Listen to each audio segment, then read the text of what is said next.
Du coup, je vous ai présenté un petit peu les usages et le potentiel. Je vais reprendre mon souffle 2 secondes parce qu'excusez-moi, je parle vite et je vous bombarde. Et je voudrais finir avant les questions-réponses par alors on fonce. Et j'ai quand même envie de vous dire, même si vous comprenez mon enthousiasme, pas vraiment. Il y a quand même des points de vigilance à ne pas oublier. Alors, le pas vraiment, j'aimerais vraiment que, avec tout le potentiel que je viens de vous donner, vous puissiez vraiment relire le guide des bases que je vous ai envoyé, ou en tout cas ceux qui l'ont pas, je vous redonne le lien dans 2 minutes, rappelez-le moi si je le fais pas, qui propose une démarche pour vous protéger. Il est gratuit, donc voilà, hein, allez-y. Mais il y a vraiment des points de vigilance, il y a des éléments à mettre dans le contrat. N'utilisez pas l'IA n'importe comment, s'il vous plaît. C'est vraiment pour ça que je voulais faire ce webinaire. Et je voudrais... Donc, je ne peux pas vous donner la méthode en 1 heure. C'est pas possible. Je la donne sur la formation des bases ou dans le guide gratuit. Néanmoins, je voudrais juste vous rappeler le cadre réglementaire pour les architectes. Le cadre réglementaire et éthique. Et donc, les obligations qu'on a. Et aussi ce que ça va changer pour nous. Une première question, avant même de parler de nos 10 commandements d'architecte, c'est: est-ce que l'IA, c'est un gain de temps ou est-ce que c'est un gain d'expertise? Je vous l'ai posé tout à l'heure, moi je crois que ça ne doit pas être un gain de temps. Je crois que ça doit d'abord être un gain d'expertise. Et c'est vraiment là-dessus que je vous invite à méditer. Si vous prenez mon guide des bases, j'ai fait une espèce de fiche pour vous poser la question: est-ce que j'utilise l'IA ou pas? N'utilisez pas l'IA pour tout et surtout ne l'utilisez pas trop vite, trop loin.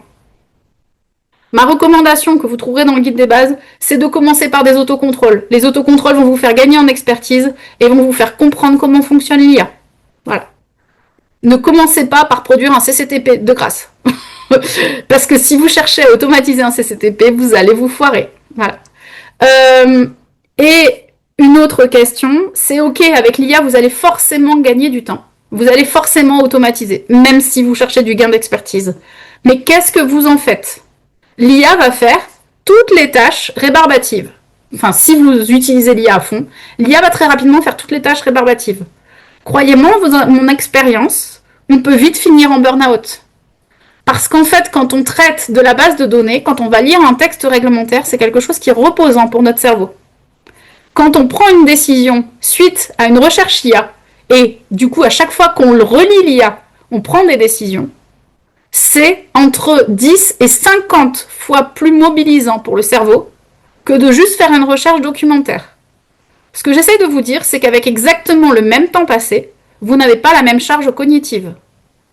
Imaginons aujourd'hui que tous les architectes décident de réduire le temps de projet et continuent à facturer au prix de l'heure. Déjà, on va avoir un problème pour croûter très rapidement parce qu'il n'y aura plus assez de projets pour tout le monde. Mais très rapidement, on va se retrouver avec 10 projets au lieu d'un, au même prix. Et là, je vous dis, on part tous en burn-out demain. Donc attention, si vous changez vos modalités de travail parce que vous travaillez avec l'IA, à garder les mêmes forfaits, ou en tout cas à questionner votre modèle économique avant qu'il soit trop tard. Et faites attention à chaque fois que vous allez utiliser l'IA à faire des pauses et à la charge cognitive. Je vous assure que ça va très vite. Donc, c'est un gros point de vigilance que sur lequel je voudrais attirer votre attention. Voilà. Je continue avant les questions-réponses sur donc les quelques textes qui me semblent importants. Donc, je vous ai mis, on a quelques textes majeurs. On a la RGPD, dont je vais vous parler dans 2 minutes. Et on a l'IA Act, qui a été proposé en 2021, qui est en cours d'adoption, avec un gros passage très bientôt, donc qui est prévu le 2 août 2026, où les hauts risques vont devenir conformes. Donc je vais vous en parler dans 2 minutes, avec une application concrète et définitive qui sera en 2027. Donc vous voyez que la réglementation sur l'IA est en train d'arriver. Donc c'est ça que je vais vous développer dans 2 minutes. Mais aujourd'hui, on a quand même déjà la RGPD qui nous contraint. Et bien évidemment, en tant qu'architecte, on a notre code déontologique. Les quelques textes qui, pour moi, sont fondateurs là-dessus. On a une question sur l'IA Act, donc qui va s'appliquer. L'IA Act parle d'approche par les risques, interdit au limité minimal. On a la notion de GPAI, vous pourrez regarder un peu plus en détail, avec des hauts risques, conformité, documentation, traçabilité. Donc ça, c'est une réglementation européenne. Notamment, bien évidemment, c'est en train de nous dire que si vous travaillez sur un marché public avec des questions de souveraineté nationale, eh ben, vous n'avez pas le droit d'utiliser les données sur un truc américain.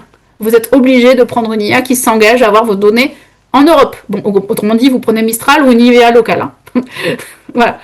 La RGPD. La RGPD, c'est un texte qui dit que vous n'avez droit de récupérer les données que le strict minimum dont vous avez besoin pour travailler et qu'il doit y avoir un droit d'effaçabilité.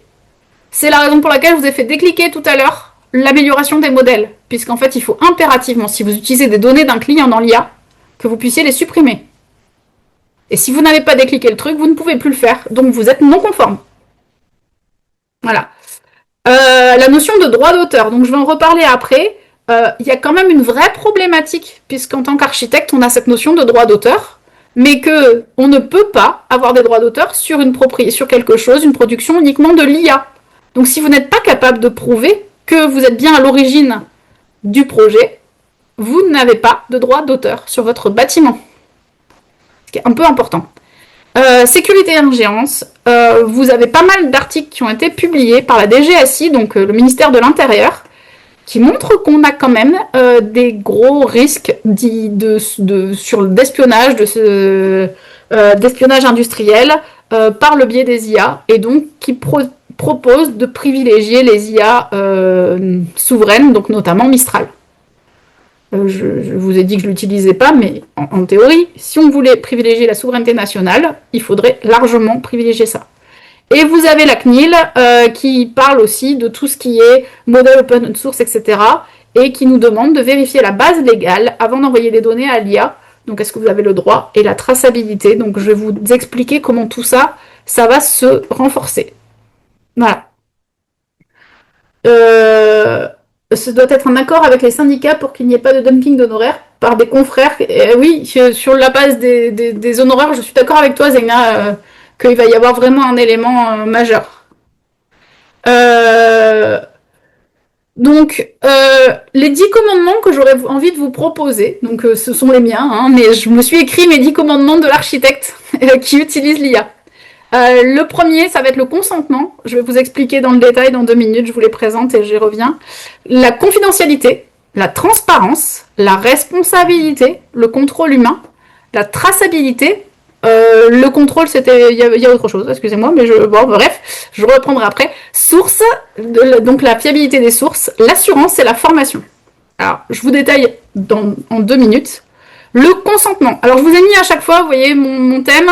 Vous avez les 2 éléments de vos obligations et dessous, si vous voulez plus de détails, je vous ai mis les textes et vous pourrez aller rechercher pour avoir plus d'infos. Consentement. Il y a vraiment une base légale qui nous dit que pour utiliser les données d'un client dans l'IA, on doit obtenir son consentement. C'est une obligation éthique et légale. Voilà. Donc, c'est la RGPD et la CNIL qui nous l'imposent. D'accord? Donc, vous ne pouvez pas utiliser l'IA normalement sans informer votre client. Deuxième chose, confidentialité. La RGPD et maintenant la DGSI qui s'en rajoute un petit peu, nous impose une certaine confidentialité des données de notre client. Donc nous impose, je vous disais, la possibilité de supprimer les données. Le problème, c'est qu'à partir du moment où on les met dans un serveur américain, ça pose question. Donc en fait, je vous ai mis ici, on a une notion de sous-traitance, c'est-à-dire qu'il faut vérifier les contrats. Alors, grosso modo, Claude est à peu près conforme. Je vous dis à peu près parce que, en fait, il garde quand même les données pendant un mois. Mais comme il y a une suppression des données, par rapport à la RGPD, pour un client particulier, quand on n'a pas de contraintes spécifiques, on est couvert, on peut utiliser Claude et on peut utiliser ChatGPT aussi, hein, pour info, par rapport à la base. Mais néanmoins, en fait, vous êtes censé relire tous les contrats pour vérifier qu'ils sont conformes à la RGPD. Et vous êtes, en fait, à partir du moment où vous utilisez une IA, ça devient votre sous-traitant. Et vous devez donc vérifier la fameuse Data Processing Agreement, DPA, que vous êtes censé vérifier. Bon, je vous dis, sur les IA principales, je les ai vérifiées. Mistral, bien évidemment, c'est bon aussi. Gemini pose plus de problèmes quand il n'est pas dans une version pro-entreprise. En version pro-entreprise, il est bon, mais Mais si vous l'utilisez vous-même en version pro, qui n'est pas une version particulière intra-entreprise, ça pose franchement problème. Donc, anonymiser ou chiffrer les données avant tout usage. Alors, je vais être honnête avec vous, ça, je vous dis qu'il faut le faire. Par contre, pour l'appliquer, bon courage. Moi, j'essaie de mettre du blanco, l'IA voit à travers. Sur les PDF, elle est capable de vous ressortir les noms que vous avez effacés dans le PDF. Bon courage pour anonymiser vos données. Hein. Amusez-vous bien. Mais en théorie, il faut les anonymiser. Ne pas transmettre des données sensibles à des services externes. Donc, c'est là qu'on va quand même se poser la question de sur quel bâtiment je travaille. Si vous travaillez sur une gendarmerie, si vous travaillez sur un hôpital, si vous travaillez sur des zones à données sensibles, de grâce, n'utilisez pas une IA externe. Vous ne pouvez utiliser qu'un LLM installé sur un ordinateur interne. Ça, c'est vraiment important. Tout ce qui peut compromettre la confidentialité. Transparence. Vous devez informer votre client de l'utilisation de l'IA dans la conception ou l'analyse. Cette divulgation est qualifiée d'acte de transparence professionnelle. Donc, c'est vraiment devenu une obligation réglementaire. Et c'est-à-dire qu'on peut vous reprocher de ne pas l'avoir fait. C'est pour ça que dans le guide que je vous ai transmis, vous pourrez trouver un petit texte de proposition d'ajout. Je l'ai fait valider à l'oral par la MAF, il n'a pas été validé par écrit, machin, hein, c'est pas tout un processus. Mais néanmoins, ça vous permet quand même de vous border en attendant qu'on ait mieux par l'ordre. Voilà. Responsabilité et contrôle humain. Pour moi, il y a, donc, je l'ai mis 2 fois, mais vous allez voir qu'il y a 2 éléments. Le premier, c'est que toutes les recommandations de l'IA doivent être validées. N'utilisez pas l'IA si vous n'êtes pas capable de la vérifier. Vous gardez bien évidemment la responsabilité professionnelle. Vous ne serez pas assuré pour les conneries de l'IA. Et ça fait partie bien évidemment de l'IA Act et de toute la déontologie qu'on a vis-à-vis de l'ordre. Traçabilité. Alors pourquoi je vous parle de traçabilité? Parce qu'en fait, je vous ai dit qu'une œuvre produite par l'IA, il n'y a pas de droit d'auteur. Donc si vous ne gardez pas vos étapes intermédiaires, vous n'avez pas de droit d'auteur sur les bâtiments que vous avez créés en utilisant l'IA. C'est pas anodin. Du coup, ça c'est la suite, c'était sur les droits d'auteur. Voilà, vous avez, voilà. Bref, un élément complémentaire, c'est le respect des données sources. Alors sachez qu'on a déjà des confrères qui se sont fait accuser de plagiat. Alors imaginons, vous demandez à l'IA de vous créer une image qui copie l'esthétique de Tadao Ando. Eh bien, vous venez de plagier Tadao Ando. Alors, bien évidemment, vous n'allez pas être aussi... Enfin, j'espère que vous n'êtes pas aussi bête pour aller faire ça. Mais en l'occurrence, les confrères qui se sont retrouvés accusés de plagiat, ils avaient décrit une médiathèque qui ressemblait comme 2 gouttes d'eau à une médiathèque existante, sauf qu'ils ne le savaient pas. Et que, en fait, l'IA a copié, en fait, elle a juste modifié une médiathèque existante pour mettre l'image de leur, enfin, sur leur projet, sur leur site. Et en fait, ils se sont retrouvés à créer un bâtiment qui était quasiment une copie conforme du bâtiment initial, sans le savoir. Alors, quand je suis allée au colloque à l'école d'archi, on m'a expliqué que c'était totalement impossible. Alors moi, je veux bien croire que ce soit totalement impossible. En théorie, c'est pas possible, puisque l'IA recompose à partir de bout, sauf que c'est arrivé. Donc, c'est pas possible, mais c'est arrivé. Voilà. Je sais pas vous expliquer comment c'est arrivé, mais c'est arrivé. Normalement, clairement, hein, par rapport au fonctionnement de l'IA, vous ne devriez pas avoir une recopie d'un texte intégral. C'est quasiment impossible. Sauf si vous avez configuré des données d'entraînement spécifiques. Enfin voilà, là il y a dû y avoir un truc un peu, un bug. En tout cas, il est quand même important de vous assurer que les données que vous partagez sont des données auxquelles que vous avez le droit de partager. Et que vous n'utilisez pas des choses soumises au droit d'auteur et que vous n'en faites pas une copie. Et ça arrive. En fait, ça arrive que l'IA reprenne des bouts de choses soumises à des droits d'auteur avec des protections. Donc voilà. Et donc je vous ai dit, donc du coup, la responsabilité des sources, le deuxième élément, c'est la fiabilité des sources. L'IA est capable de vous inventer quand même pas mal de données, donc il va bien évidemment falloir les vérifier. L'assurance, alors là je vous le pose comme une obligation professionnelle, on sait tous qu'on doit être assuré, sauf qu'aujourd'hui la MAF, elle nous explique pas encore très bien comment on s'assure sur les parties gérées par l'IA. Et ça va être un des sujets, je pense. Zenia, je te vois qui est pas mal avec l'UNSFA, et je pense que c'est une vraie réflexion que l'UNSFA va avoir avec la MAF de comment est-ce qu'on est assuré quand on utilise l'IA. Voilà. Et le dernier point, la formation. Alors, c'est pas forcément venir vous former avec moi, c'est pas ce que je suis en train de vous dire, mais que vous choisissiez d'utiliser l'IA ou pas au sein de votre agence. il va falloir que vous formiez vos collaborateurs à votre éthique et à votre façon d'utiliser l'IA. N'imaginez pas que vous pouvez interdire à des collaborateurs d'utiliser l'IA. C'est impossible. Donc, il va falloir leur expliquer les risques, il va falloir faire de la pédagogie. C'est ça que je vous parle, c'est de ça dont je vous parle quand je vous parle de formation. Voilà. Donc, si je dois résumer comment moi je vois l'IA comme un stagiaire. Je vous parle d'un stagiaire parce que le stagiaire, c'est celui qui est capable de peut-être travailler très très vite si vous lui donnez les bonnes infos. Mais vous oubliez une donnée et il est plus capable de travailler correctement. Vous voyez ce que je veux dire? Et le stagiaire, ça ne vous viendrait pas à l'idée de lui donner quelque chose sans le corriger. Pour moi, l'IA sera toujours un stagiaire. J'aime bien parler aussi de l'IA comme un collaborateur challenger extrêmement puissant. Le collaborateur qui va vous pousser à aller plus loin, qui va vous permettre d'aller chercher les infos et de disposer d'infos dans l'état d'esprit que vous êtes fixé au départ. Je vous ai mis, mais elle est aussi un miroir déformant de votre propre méthodologie. Si vous êtes mauvais sans l'IA, vous risquez d'être bien plus mauvais encore avec l'IA. Si vous réfléchissez pas, vous allez réfléchir encore moins avec l'IA. Si vous réfléchissez, l'IA peut vous aider à réfléchir encore bien mieux et bien plus. Et j'insiste sur un point quand je parle du miroir déformant. De plus en plus, vous allez avoir des clients qui vous ont dit « Oui, mais l'IA m'a dit que… » Alors l'IA, grosso modo, vous donne toujours raison. Donc l'IA vous a dit que, elle vous a confirmé que tu pensais que.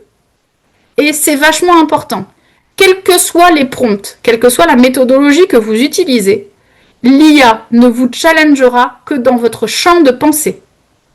Donc s'il vous plaît, ne vous privez pas des êtres humains qui, eux, sont capables de vous décaler, de vous transporter ailleurs, d'élargir vos horizons. Voilà mon mot de la fin, avant de passer à toutes les questions. Et j'ai tenu dans pile poil 1 heure. Waouh. Voilà grosso modo ce que j'avais à vous dire aujourd'hui.